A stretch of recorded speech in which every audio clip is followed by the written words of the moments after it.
Boa noite a todos. É uma alegria muito grande estar aqui com vocês, uma alegria ainda maior por ver o auditório lotado numa noite fria de outono, especialmente aqui na Serra Gaúcha, e sobretudo em plena uma sexta-feira. Muito obrigado pela presença. Em concordância, façamos uma oração de agradecimento ao Senhor.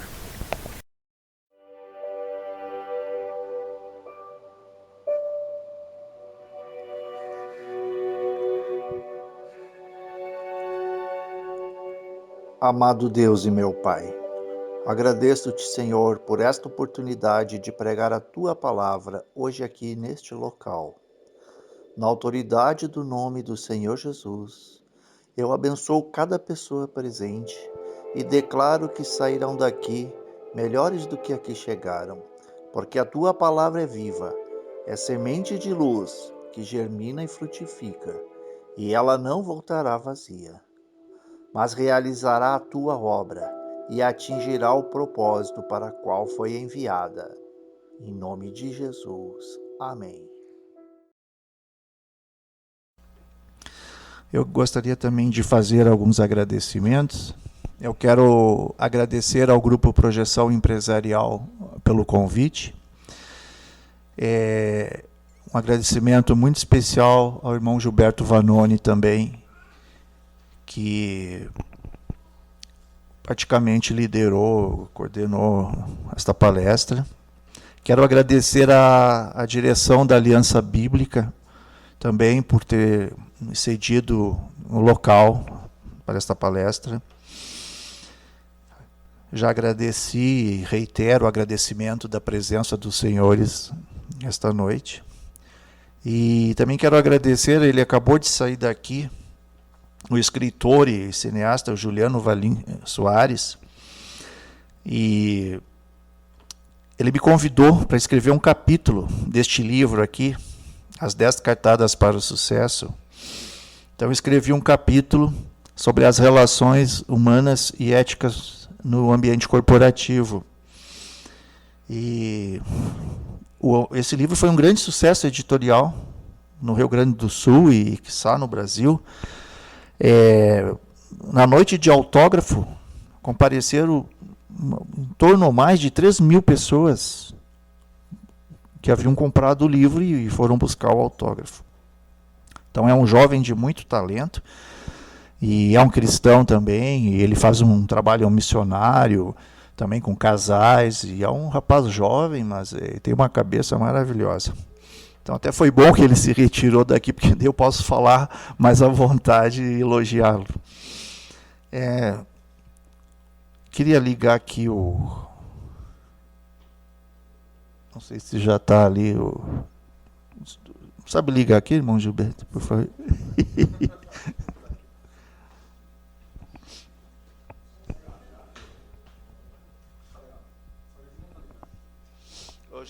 Já está transmitindo o PowerPoint? Já está. Ah, então tá.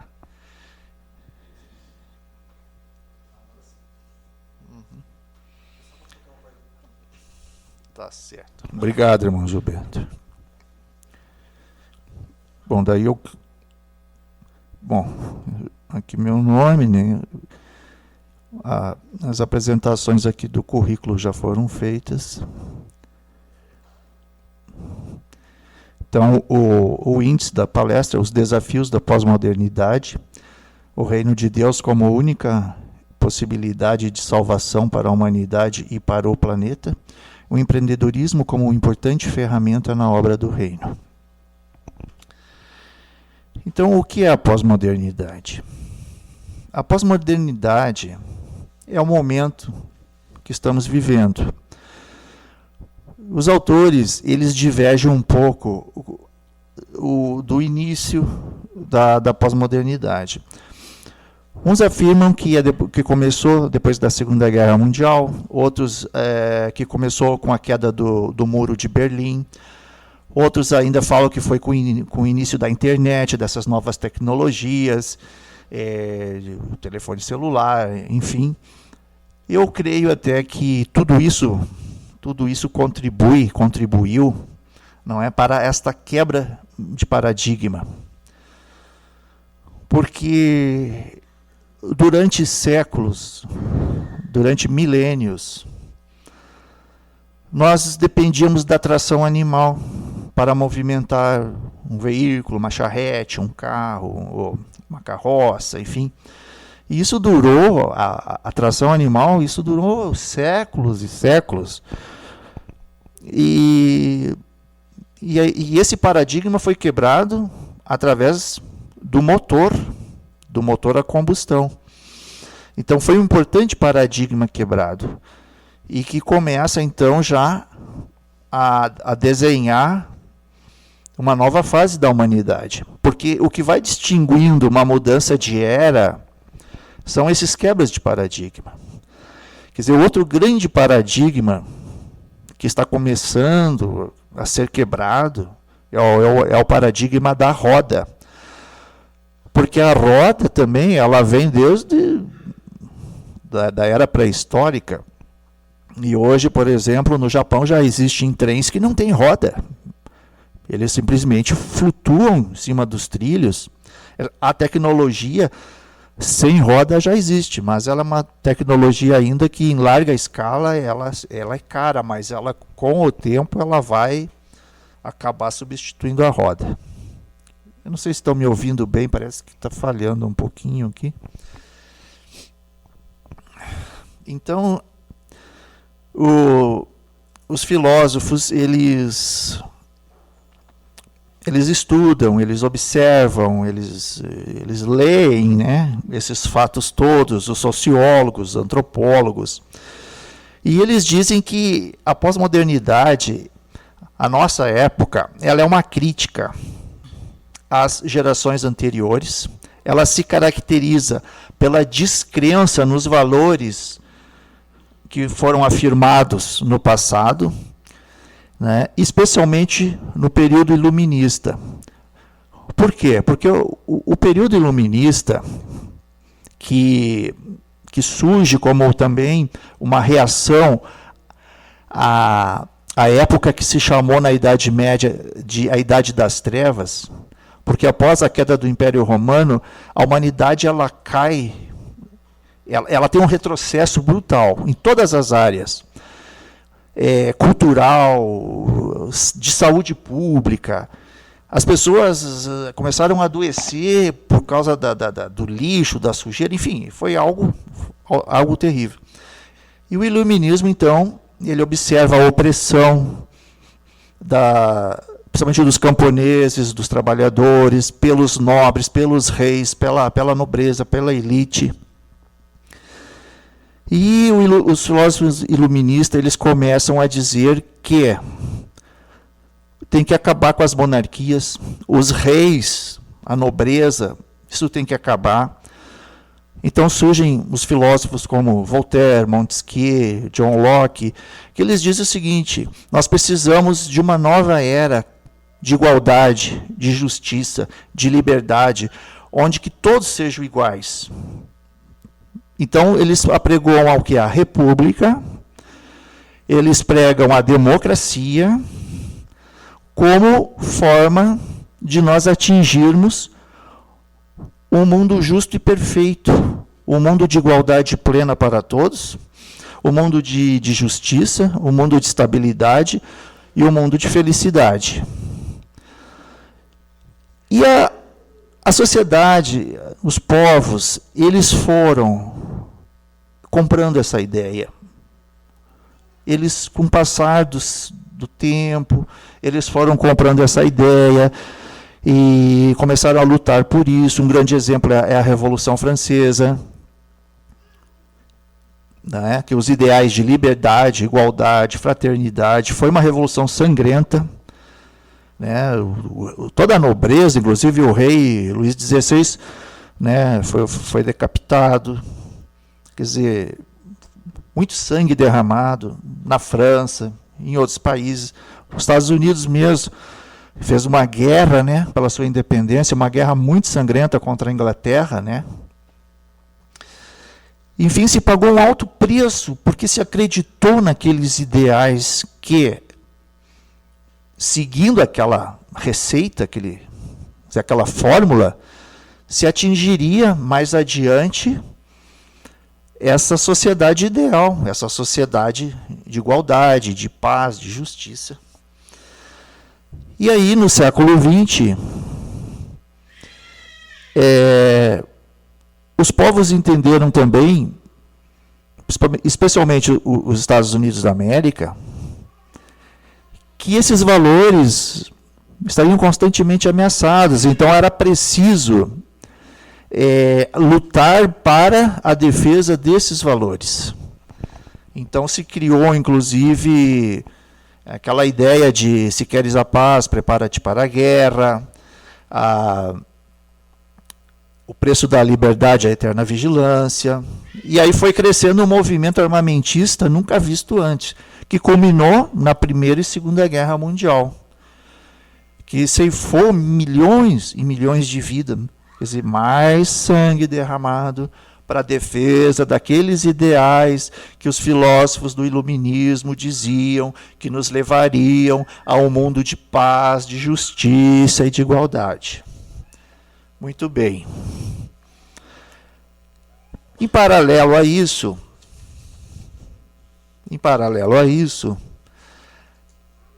há uma transformação brutal da ciência, começando pela, como eu falei antes, a quebra dos paradigmas.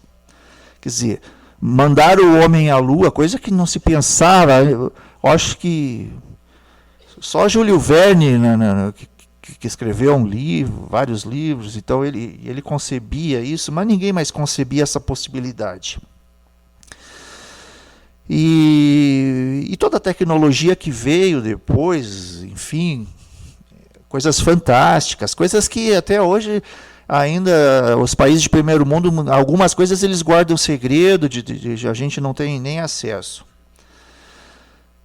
E em paralelo a essa sociedade extremamente adiantada em todas as áreas, na medicina, e a cada ano o conhecimento ele acelera, porque um conhecimento ele traz outro conhecimento. Então, existe uma aceleração cada vez maior. Teve um professor da Universidade de Harvard, ele deu um depoimento na Câmara dos Deputados, numa comissão de tecnologia, assistiu o depoimento dele uma tarde inteira, e ele revelou coisas assim estonteantes. Então, ele diz que em pouco tempo, coisa de 5 anos, nós já teremos a inteligência artificial. A inteligência artificial, ela será igual à nossa, o mesmo potencial que nós temos. Mas ele diz uma coisa mais preocupante ainda. Ele diz que passado mais alguns anos, mais 5, 10 anos, essa inteligência artificial, ela vai evoluir e vai ser uma inteligência artificial muito superior à humana. Então, olha o perigo disso, porque computadores, máquinas, com uma inteligência superior à nossa, com sentido crítico, com raciocínio lógico e crítico, e eles observam tudo que a humanidade está fazendo, destruindo o planeta, poluindo tudo, há um risco muito grande deles tomar o controle. Então, olha a complicação dessa nossa época. E o que é pior, né? Desde a Revolução Francesa vem se derramando sangue na defesa da liberdade, na defesa da justiça, na defesa da democracia, na defesa do Estado Democrático de Direito. E o que se observa é que aquelas promessas, elas não são elas não se concretizaram da maneira como foi prometido. Porque todos são livres. O cidadão é livre para ir e vir, ele pode ir para onde quiser, mas, na prática, quem não tem dinheiro não vai tão longe. Quem não tem dinheiro para pagar passagem de avião, de navio, sei lá o quê, não vai muito longe. Então, a liberdade de ir e vir, ela é mais teórica do que concreta. E assim como todos os demais direitos, eles são mais teóricos do que concretos. Né? Quem é advogado aqui, meu colega, sabe que o Brasil é conhecido internacionalmente como o país que tem as leis mais lindas, mais belas. Né? O Estatuto do Idoso é um primor, é uma coisa maravilhosa. A legislação do Sistema Único de Saúde, ela é uma das melhores ou a melhor legislação do mundo. Vários e vários governos têm mandado seus técnicos, seus juristas aqui para estudar a legislação do SUS. Barack Obama veio ao Brasil uma vez e trouxe um grupo para estudar a nossa legislação do SUS. Mas na prática, o que é o SUS? Não é? É um caos total. Então a nossa sociedade atual, a sociedade pós-moderna, ela está percebendo que uma coisa são as promessas dos homens, são as promessas dos filósofos, dos sociólogos, dos políticos. Outra coisa é a realidade. E isso tem levado o ser humano a um desencantamento. Isso tem levado o ser humano a uma descrença. Né? Então, um novo tempo, uma nova era, com um avanço tecnológico jamais imaginado e cada vez mais acelerado, e ao mesmo tempo uma enorme desilusão e degradação dos valores tradicionais. E a humanidade, ela se vê agora diante de uma situação que ela precisa de uma nova ordem, ela precisa de um caminho, ela precisa de uma luz, não é? Tudo isso que foi prometido já não serve mais.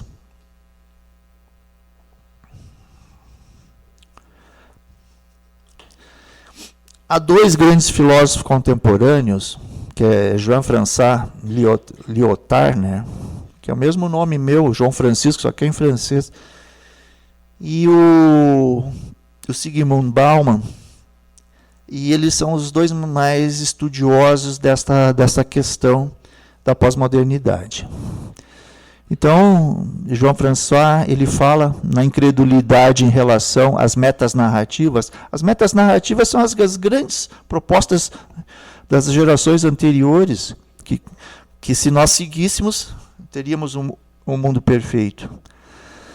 Ele fala no iluminismo, que eu já falei aqui. Ele também fala no comunismo, porque o comunismo também ele foi uma grande promessa, uma utopia. Porque o que aconteceu? O capitalismo fez uma promessa, né, do empreendedorismo, da livre iniciativa e tal, mas quando veio a Revolução Industrial, os trabalhadores trabalhavam 16 horas por dia, não tinham direitos, não tinham nada, não tinham férias, eram análogo a escravos. Então surge o marxismo dizendo que não, que isso não servia, que a justiça seria que todos fossem dono de tudo. Então o indivíduo precisava de um carro, ele ia numa repartição pública, preenchia um formulário e dizia, olha, eu preciso de um carro, por isso, por aquilo. E aí, se o burocrata lá achasse que era procedente o pedido, ele dava o carro para ele. Coisas assim. Então, mais uma promessa que não deu certo. Né? O comunismo caiu de uma maneira até muito... A impressão que eu tenho é que houve uma interferência espiritual sobrenatural de Deus na queda do comunismo. Porque Gorbachev escreveu o livro Perestroika, e ali começou uma loucura e tal. E depois de muitos anos que o comunismo tinha caído, eu assisti uma entrevista dele e de um outro militar que era chefe da guarda que guarnecia o Muro de Berlim. E o Gorbachev disse, olha, a minha intenção inicial era fazer uma discussão, eu nunca pensei em acabar com o comunismo, e aquele livro tomou um vulto, tomou vida e a coisa começou a andar. E o chefe da guarda, que também assisti uma entrevista dele, ele disse o seguinte, que o povo foi chegando perto do muro de Berlim, foi chegando e dizendo, olha, acabou o comunismo, deixa nós passar, acabou o comunismo e tal, e eles que não sabiam de nada, ninguém tinha comunicado a ele, e os outros guardas dizendo, o que vão fazer? Atiramos? Não atiramos? E ele disse, olha, eu vou me arriscar, eu não vou atirar em ninguém, abre os portões, se tiver errado, quem vai levar bala depois sou eu. E o pessoal passou, derrubaram o muro e tal. Então, um negócio muito, um tanto esquisito. E a gente percebe, então, esse Zygmunt Bauman também, ele é um sociólogo polonês. E o Jean-François morreu em 98. O Bauman está vivo, acho que com 83, 86 anos. E Bauman diz o seguinte, para ele, ainda não, a pós-modernidade ainda não chegou. Ele acha o seguinte, que nós estamos no que ele chama de modernidade líquida. Ele divide a modernidade em dois períodos, a modernidade sólida e a modernidade líquida. E o que é a modernidade líquida? Na verdade, é a mesma coisa que Jean-François fala, só que ele troca um pouco, vamos dizer assim, o título da coisa. Mas modernidade líquida para Bauman seria mais ou menos que as coisas elas estão muito fluídas, as coisas elas estão muito velozes. Ele dá um exemplo, inclusive, que ele copiou esse exemplo de um outro filósofo, não lembro o nome agora, mas ele usa muito nos livros dele, que ele diz o seguinte, é inverno, o lago está congelado, mas é uma fina camada, então nós temos que correr, não podemos parar, porque senão a gente afunda. Então esse é o conceito da nossa sociedade atual.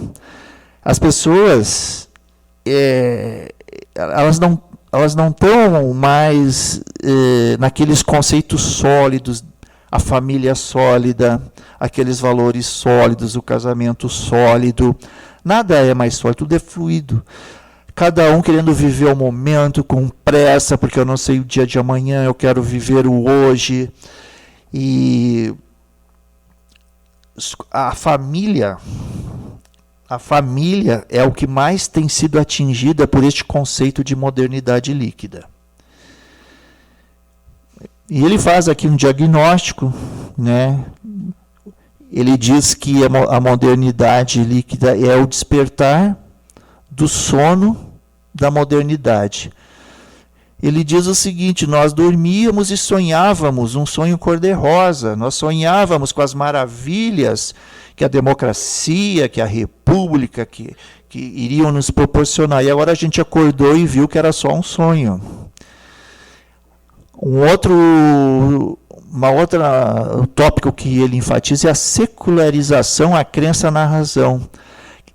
Essa época que nós estamos vivendo, ela afastou Deus, ela deixou Deus de lado, ela não quer mais saber de Deus. É o culto à razão. A pós-modernidade é o seguinte, Deus não entra na sociedade, Deus entra na vida do indivíduo se o indivíduo quiser. Se você quer, você acredita no Deus que você quer, da maneira que você quer, enfim, cada um tem o seu Deus pessoal. As pessoas que têm um Deus, elas moldam esse Deus a si próprias, não elas que se amoldam ao Deus criador do universo. Não, cada um está confeccionando o seu ídolo, o seu bezerro de ouro à sua moda. É isso que Bauman fala. Ele fala do delírio comunista, que eu já falei antes. Ele fala também uma crítica do capitalismo selvagem, do sistema financeiro mundial, né, os bancos que sugam, que em vez de financiar a produção, estar a serviço da economia, eles só sugam, eles querem só cobrar juros e mais juros. Né? E o consumismo desenfreado, a lógica do mercado. Quer dizer, hoje tudo é vendável. E todo mundo é um produto e, ao mesmo tempo, é um consumidor. Então, a gente vê as mulheres viraram produtos, né? A gente vê as propagandas de cerveja, a gente vê as mulheres, a nudez feminina é um produto. O individualismo exacerbado, o hedonismo, né? O hedonismo é viver os prazeres ao máximo, o prazer sexual, é as drogas, é tudo que dê prazer, a pessoa ela mergulha.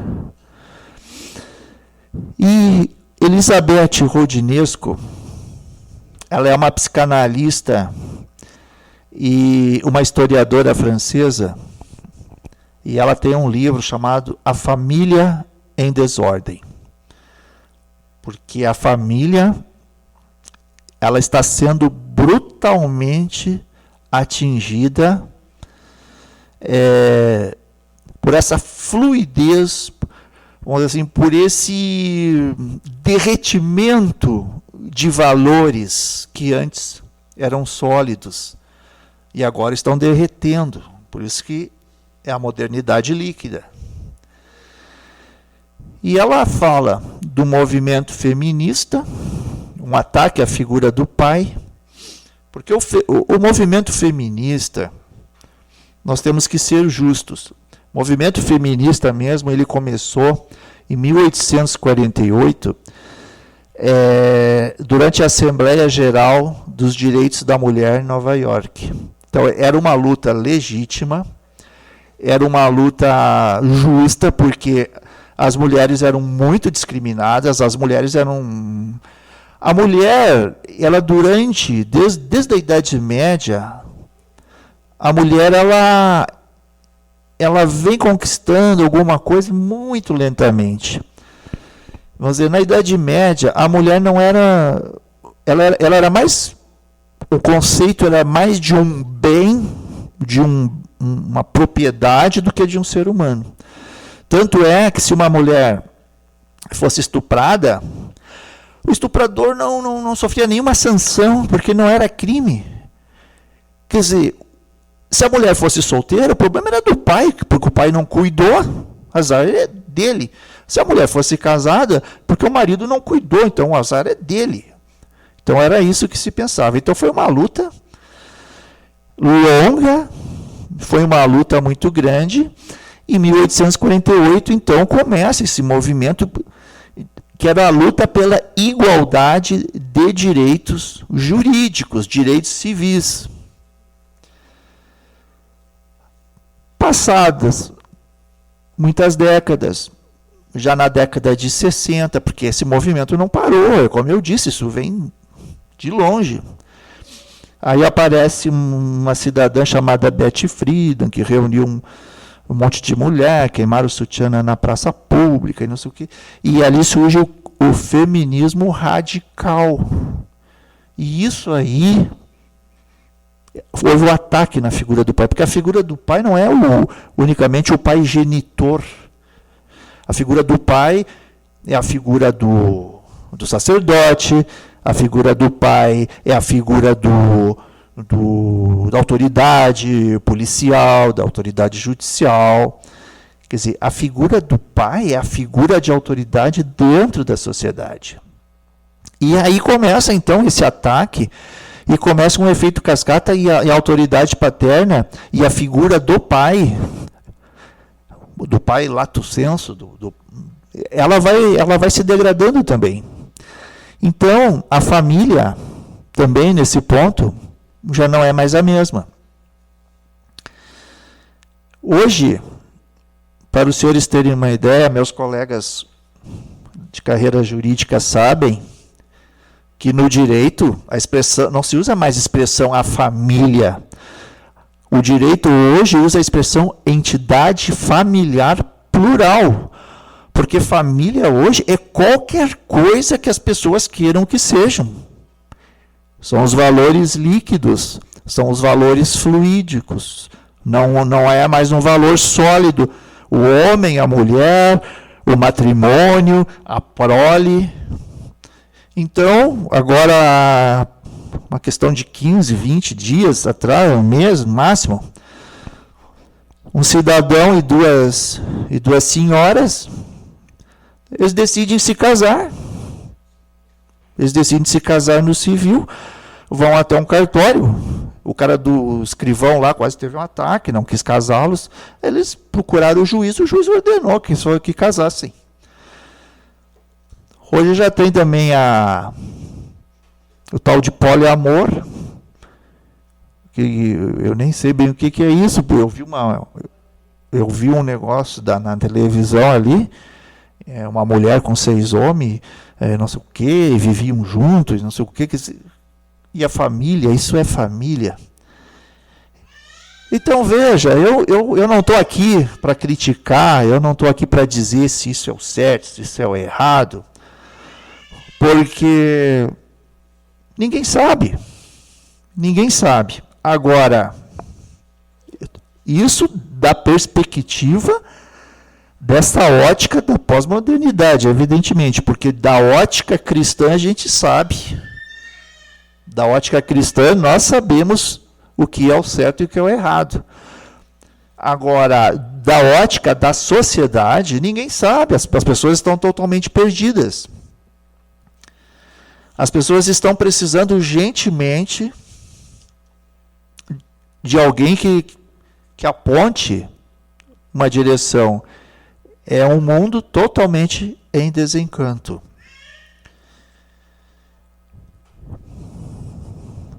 Nós temos as guerras. Né? Onde que está a paz que foi prometida? O mundo de paz, o mundo de igualdades, o mundo sem conflitos, aonde que está? Terminaram as grandes guerras, mas os conflitos continuam. O terrorismo assombrando tudo e todos. São gastos anualmente 100 trilhões de dólares no mundo inteiro na compra de armamentos. 10% desse valor, ou menos até, acabaria com o drama da fome mundial. Essas imagens, eu me sinto indigno quando eu vejo uma imagem dessa, quando eu vejo um ser humano numa situação dessa, porque de alguma forma, de alguma maneira, eu me sinto culpado, ou por omissão, de alguma forma, eu permito que isso aconteça. Então eu me sinto muito indigno quando eu vejo imagens aterrorizantes como essa.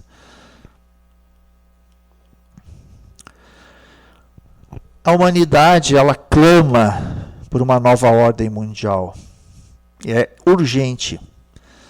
E tanto isso já é percebido porque os governos mundiais, eles já se articulam e eles já começam a conversar entre si, eles já trabalham para a construção de uma nova ordem mundial humana.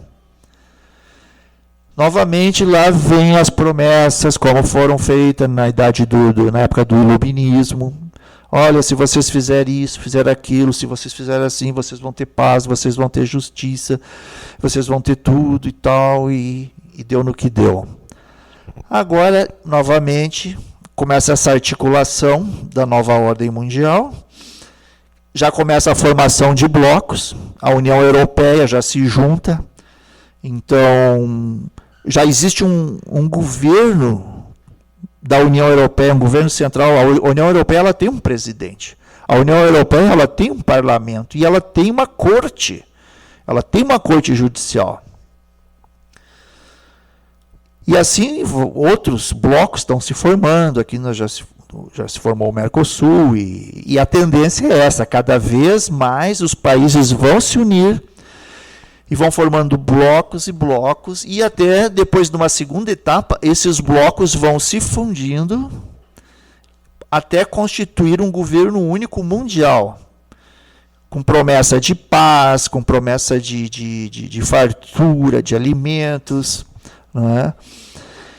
E muitos teólogos afirmam que é quando surgirá o anticristo. O anticristo, ele vai ser o líder dessa nova ordem mundial. Apocalipse fala que uma grande quantidade de pessoas vão aderir a isso, vão crer nisso e vão aceitar isso. Mas qual é a alternativa a essa nova ordem mundial humana? A alternativa a isso é uma nova ordem mundial divina. É o reino de Deus. O reino de Deus, ele é a única alternativa verdadeira e capaz de cumprir o ideal de justiça, de paz e de alegria, conforme está escrito em Romanos 14:17. Uma promessa de Deus que o seu reino seria um reino de justiça, paz e alegria. E em que consiste o reino de Deus? Acredito que todos os senhores já conhecem, sabem, mas nunca é demais a gente rememorar e é sempre bom falar no reino de Deus. 1 Coríntios 4:20 diz que o reino de Deus não consiste em palavra, mas em poder. O reino de Deus não consiste em palavra, mas em poder. Nós vivemos numa época de muita informação. É uma carga brutal de informação. É a internet, é a televisão, é a rádio, é muita informação. Nós estamos nos perdendo em tanta informação, em tanta doutrina, em tanta teoria. Os cristãos e os não cristãos, todos nós estamos nos perdendo. E estamos deixando de trabalhar de forma operacional para o reino de Deus. Eu estudei com uns irmãos da Suécia, da Livets University. É uma instituição, um seminário teológico na Suécia. Eles vieram a Porto Alegre, eles deram um curso em Porto Alegre e eles ficaram 1 ano ministrando um curso em Porto Alegre. E a cada 15 dias vinha um irmão de lá, um professor, ministrava uma disciplina, aí ele voltava, vinha outro irmão, ministrava uma disciplina. E eu fiquei envergonhado de vê-los tão chocados com os cristãos brasileiros. E eles falavam mesmo abertamente para a gente. O pessoal levava eles para conhecer o famoso Peto Corrido Gaúcho, levava eles para tomar café colonial em Gramado. E o diretor da escola e a esposa, eles ficaram permanentes, eles ficaram 1 ano e pouco, quase 2 anos em Porto Alegre. E ela se chocava tanto de ver as prostitutas em Porto Alegre, as crianças abandonadas, os mendigos, ela se chocava demais. E os irmãos, eles diziam assim, mas como é que vocês têm tanto alimento? Como é que vocês têm tanta fartura? E como é que tantas outras pessoas passam fome? Eles não conseguiam entender, porque na Suécia não é assim. Na Suécia, claro que tem um que tem mais, outro tem menos, mas ninguém é tão paupérrimo. Então eles diziam, mas como vocês cristãos permitem isso? E outra coisa que eles ficavam também bastante, eles estranhavam muito é o seguinte: o cristão brasileiro, ele não é ativista, ele é muito contemplativo. Então ele vai gostar muito de orar, ele gosta muito de ir à igreja, de participar do culto e tal, mas ele ele não é operacional, ele não trabalha para a mudança do mundo. E ele diz assim, mas vocês não estão nos meios de comunicação, vocês não têm influência nos meios de comunicação, vocês não têm influência na política, vocês não têm influência no sistema financeiro, vocês não têm influência na economia, mas vocês têm influência no quê? Então eu ficava muito chocado, muito escandalizado, e eu ficava muito envergonhado quando eles começavam a falar aquilo. Eu só não me sentia mais culpado, porque eu também já pensava assim. Tem muitos artigos escritos e publicados exatamente sobre isso. Mas a gente ouvir de irmãos que vêm de um outro país é meio complicado, assim, é duro de ouvir. Então o empreendedorismo no reino de Deus, né, e aqui eu estou falando, não é um empreendedorismo corporativo. Eu não estou falando aqui do empreendedorismo no sentido de negócios, no sentido de empresa, que, embora empreendedorismo é empreendedorismo, ele tanto serve para os negócios, ele serve para a família, ele serve para a obra de Deus, ele serve para a comunidade. O empreendedorismo ele serve para tudo.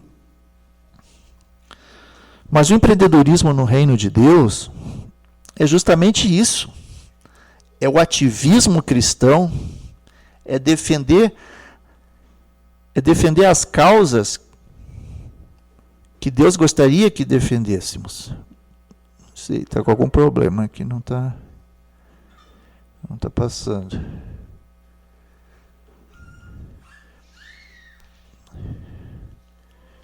Tem algum problema aqui no PowerPoint?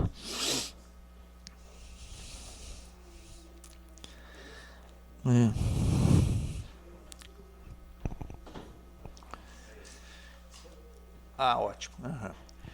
Então, o que é o reino de Deus, né? O estabelecimento. Obrigado, irmãos. O estabelecimento total do reino virá quando Cristo finalmente triunfar sobre todo o mal. Agora,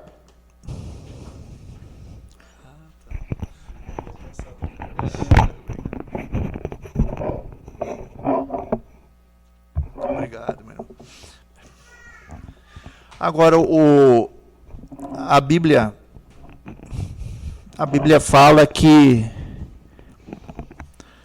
nós temos também que fazer a nossa parte para que o reino de Deus venha. Isaías, onde é que está aqui que eu anotei? O profeta Isaías, ele fala que o profeta Isaías, ele fala que nós devemos preparar um caminho para o Senhor. Temos que fazer a nossa parte também para que o reino de Deus se absolutize na terra. As três dimensões do reino de Deus. O reino de Deus, ele tem uma dimensão espiritual, que é o reino da glória. Ele tem uma dimensão terrena, que é o reino da graça, e ele tem uma dimensão individual, que é aquela parte do reino que está dentro de nós. Nós temos que trabalhar primeiramente o reino de Deus em nós. Tem um livro que foi escrito no século XIX por Leon Tolstói, um grande escritor russo, que já era um homem muito rico e muito famoso, e ele se inquietava muito com essas questões da vida, o sentido da vida. Ele era um homem realizado na sua atividade profissional, ele era um homem realizado financeiramente, ele era um homem conhecido mundialmente, ele influenciou Gandhi, ele influenciou Martin Luther King, pastor Martin Luther King, mas ele se inquietava muito, e ele acabou se convertendo ao cristianismo, e ele escreve um livro, O Reino de Deus está em Vós. Então ele prega, um homem muito rico, então ele prega uma vida simples, e ele acaba depois largando tudo e indo viver com os camponeses russos. Então, na medida que nós trabalhamos o reino de Deus dentro de nós, o nosso entorno ele começa a mudar. Na medida que o interno vai mudando, ele vai projetando no externo. Então, na medida que a gente vai mudando o nosso comportamento, na medida que nós vamos amando mais o próximo, na medida que a gente vai fazendo a diferença no mundo, outras pessoas, familiares nossos, amigos nossos, eles vão percebendo, opa, o que está acontecendo, começam a prestar atenção, começam a ver que aquilo faz sentido, daqui a pouco outras pessoas começam a se converter, daqui a pouco aquilo vai se irradiando, né? Isso é uma característica do Evangelho, né? A palavra de Deus diz que onde abundou um pecado, superabundou a graça. Então, empreender, eu trouxe aqui uns conceitos. Então, o reino de Deus não consiste em palavra, mas em poder. Precisamos mudar o foco urgente, nós cristãos. Nós precisamos ter uma participação mais ativa, mais contundente na sociedade, ocupar os espaços que hoje os incrédulos, os ímpios estão ocupando.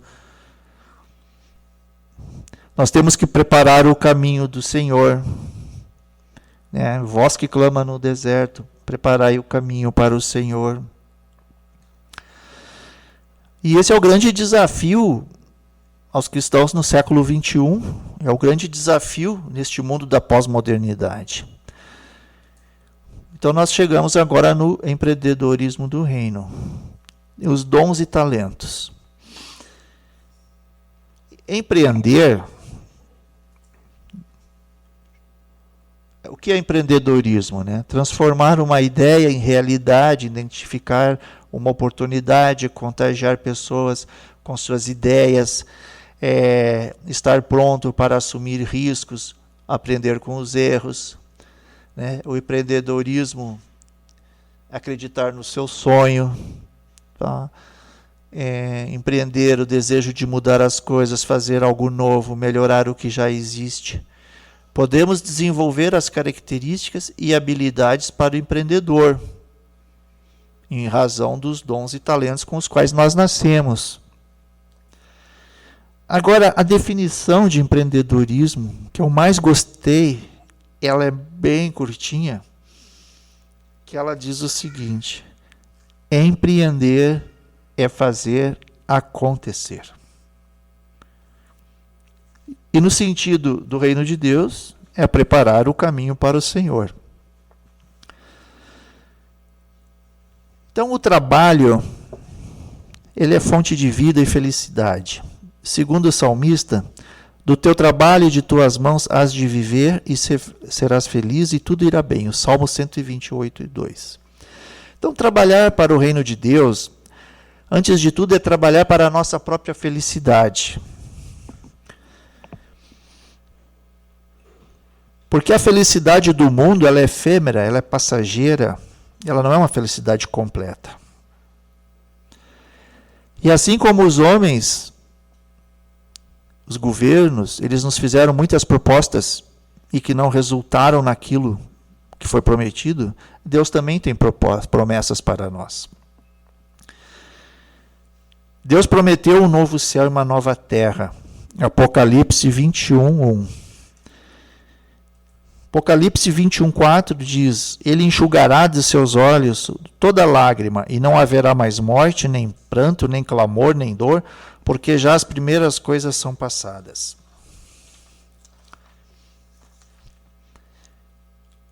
Então nós vimos que nós temos que usar os nossos dons e talentos e trabalhar pelos nossos semelhantes, trabalhar pela comunidade, porque isso é trabalhar para Deus, isso é trabalhar para o reino de Deus. A parábola dos 10 talentos, em Mateus 25, de 14 a 30, os senhores também já conhecem. O Senhor deu a vários dos seus servos talentos, né? Era dinheiro, e a fim de que eles multiplicassem. Um recebeu 10 talentos, multiplicou, outro recebeu 15, multiplicou. Um recebeu 1 talento e enterrou, ele não multiplicou. E ele acabou devolvendo esse talento aos seus servos sem nenhum benefício. E o Senhor, inclusive, diz, né, devias então ter dado o meu dinheiro aos banqueiros, e quando eu viesse, receberia o meu com juros. Mateus 25, 27.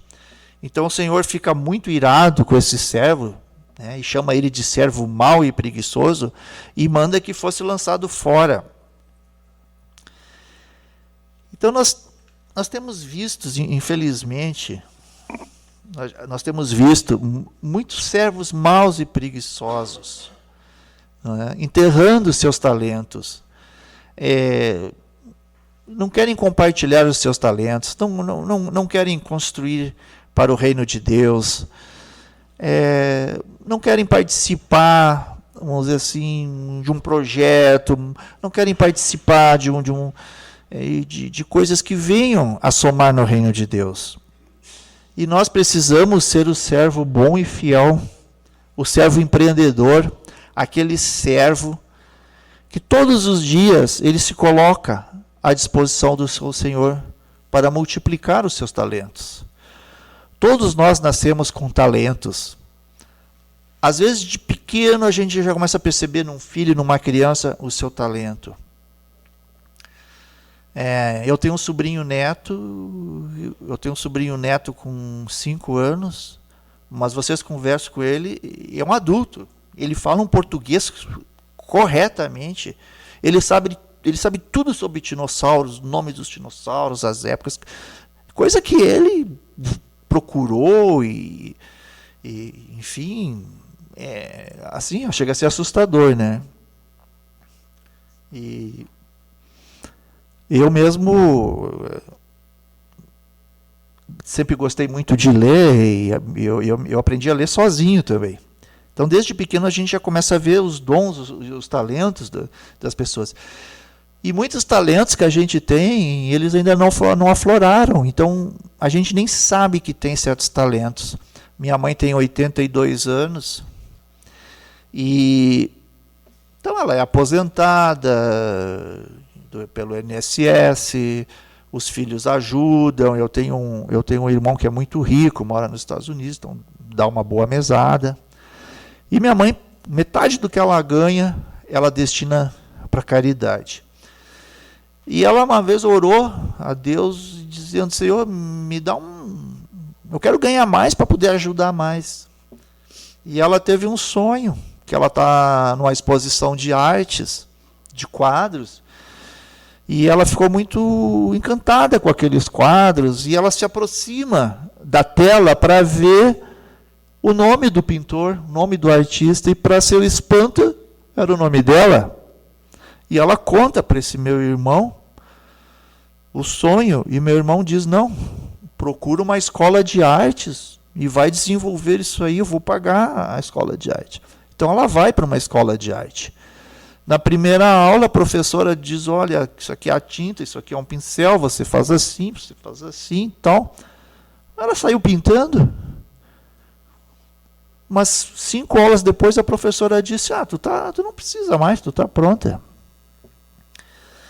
Quer dizer, é um dom, um talento que a pessoa descobre já numa fase bastante avançada da vida.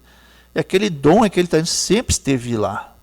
Ela nasceu com aquele talento, né? Mas ela teve que pedir a Deus uma revelação, e Deus revelou.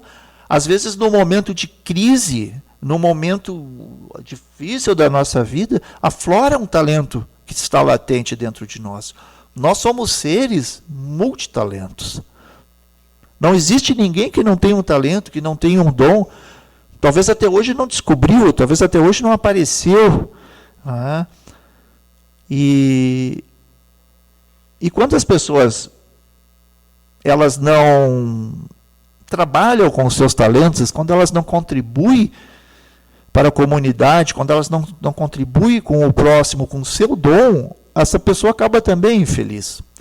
Por isso que nós temos uma epidemia de depressão hoje, Porque o que está faltando? Está faltando trabalho, está faltando exteriorizar o seu talento. Então, o empreendedorismo no reino de Deus, eu já vou encerrar porque eu já abusei demais da boa vontade dos irmãos.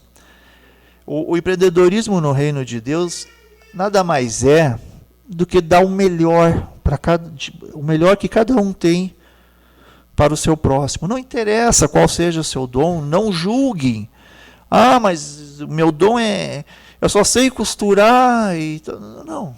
Todo dom é importante, porque tudo que é dado por Deus é importante.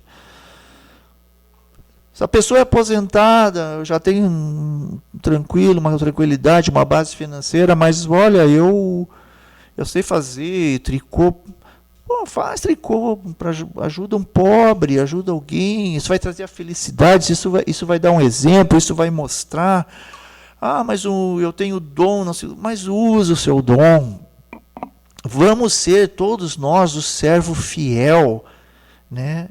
O servo laborioso, o servo empreendedor.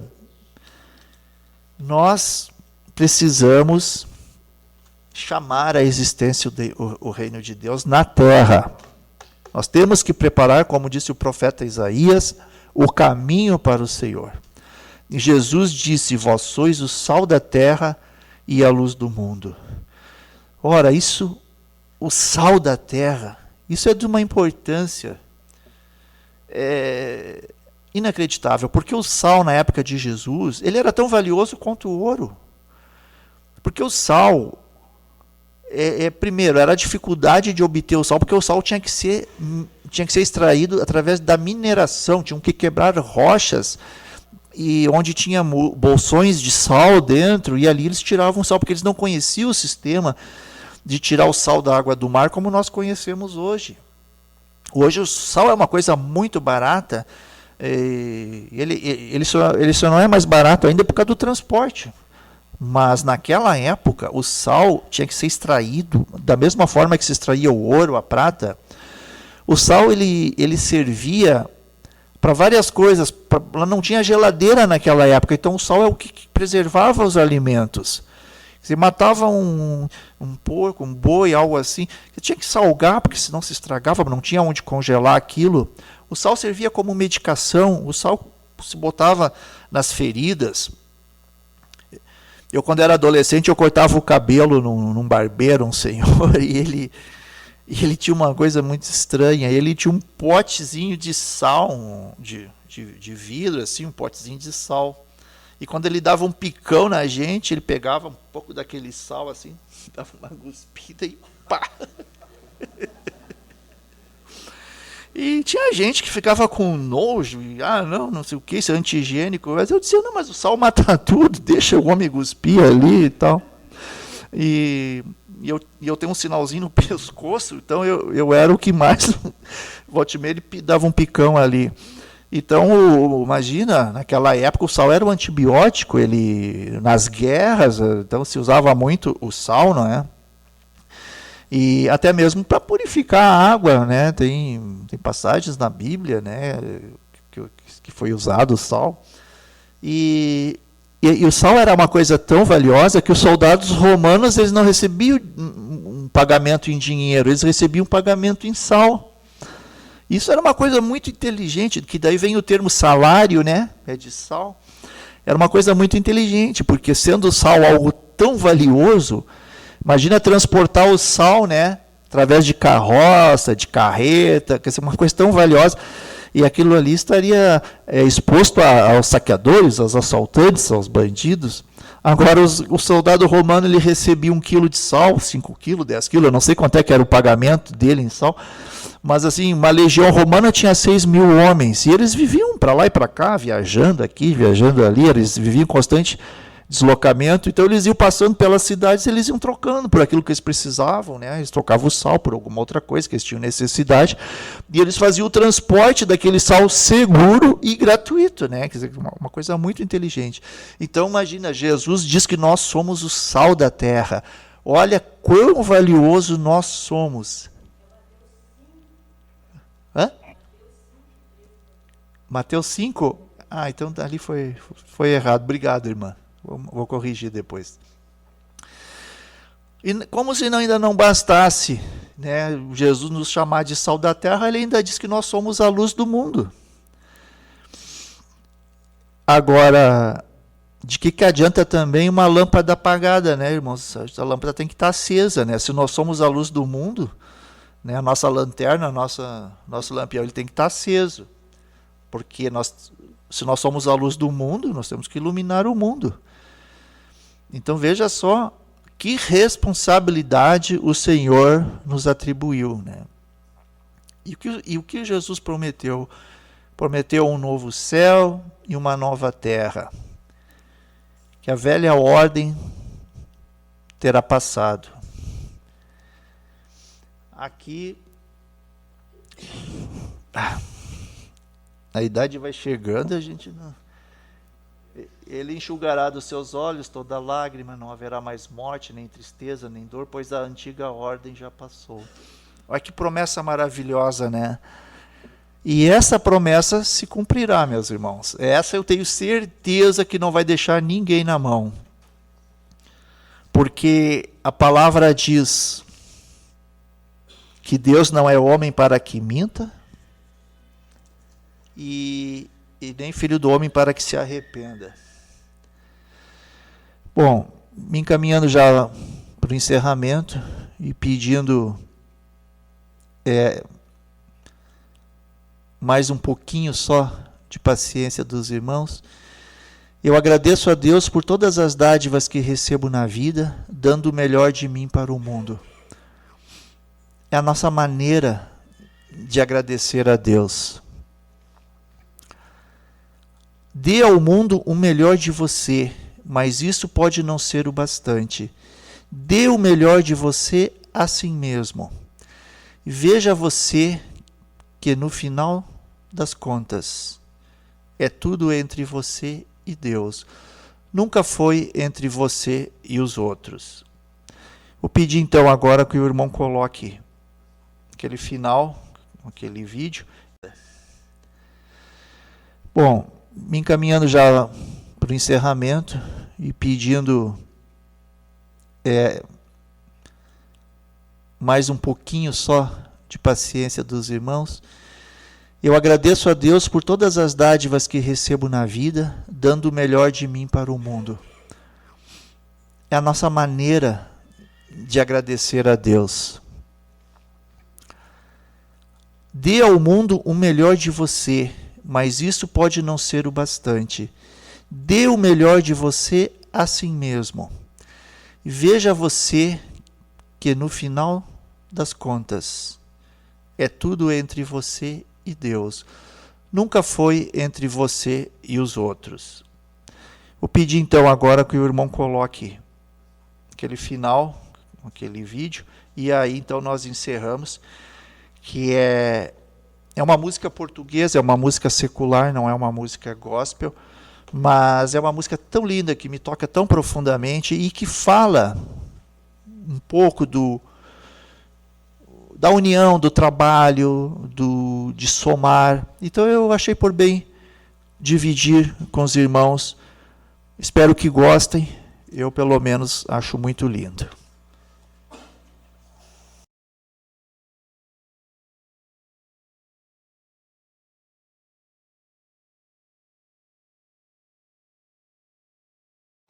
Que o Senhor abençoe a todos. Bom retorno para suas casas. Muito obrigado.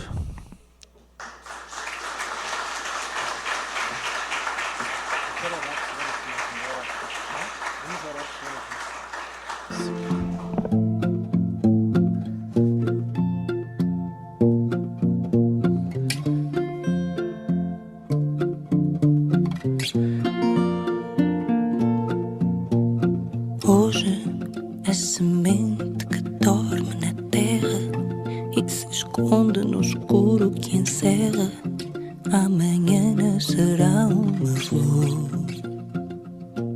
Ainda que a esperança da luz seja escassa, a chuva que molha e passa vai trazer numa gota amor.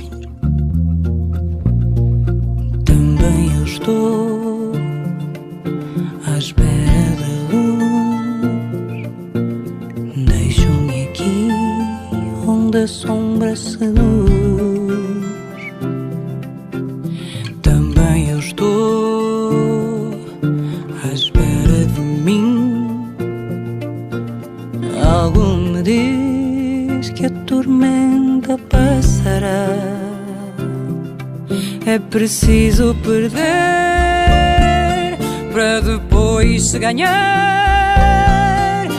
e mesmo sem ver, acreditar. É a vida que segue e não espera pela gente. Cada passo que dermos em frente, caminhando sem medo de errar. Creio que a noite sempre se tornará dia, e o brilho que o sol irradia há de sempre me iluminar. Quebro as algemas neste meu lamento, se renasço a cada momento, meu destino na vida é maior. Também eu vou em busca da luz, saio daqui onde a sombra seduz. Também eu estou à espera de mim. Algo me diz que a tormenta passará. É preciso perder para depois se ganhar, e mesmo sem ver, acreditar. A vida que segue e não espera pela gente. Cada passo que dermos em frente, caminhando sem medo de errar. E creio que a noite sempre se tornará dia, e o brilho que o sol irradia há de sempre nos iluminar. Sei que o melhor de mim está para chegar. Sei que o melhor de mim está por chegar.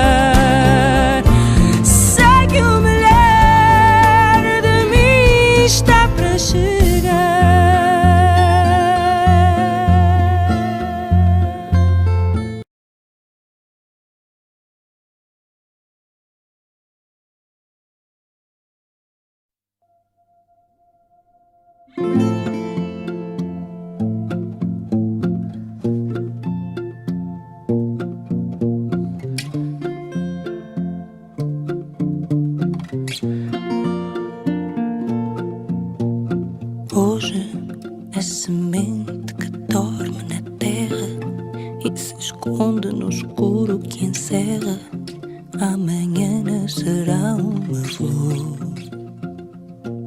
Ainda que a esperança da luz seja escassa, a chuva que molha e passa vai trazer numa gota amor. Também eu estou à espera da luz. Deixo-me aqui onde a sombra seduz. Também eu estou à espera de mim. Algo me diz que a tormenta passará. É preciso perder para depois se ganhar, e mesmo sem ver, acreditar. É a vida que segue e não espera pela gente. Cada passo que dermos em frente, caminhando sem medo de errar.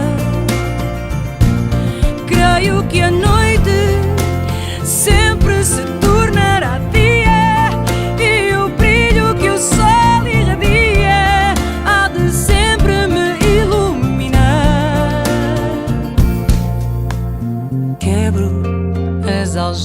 mas neste meu lamento, se renasço a cada momento, meu destino na vida é maior.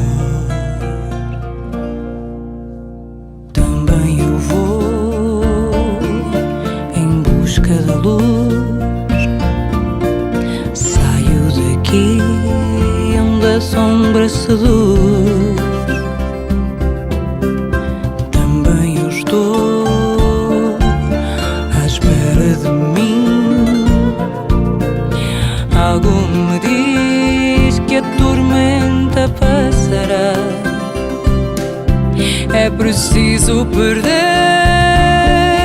para depois se ganhar, e mesmo sem ver, acreditar. A vida que segue e não espera pela gente. Cada passo que dermos em frente, caminhando sem medo de errar. E creio que a noite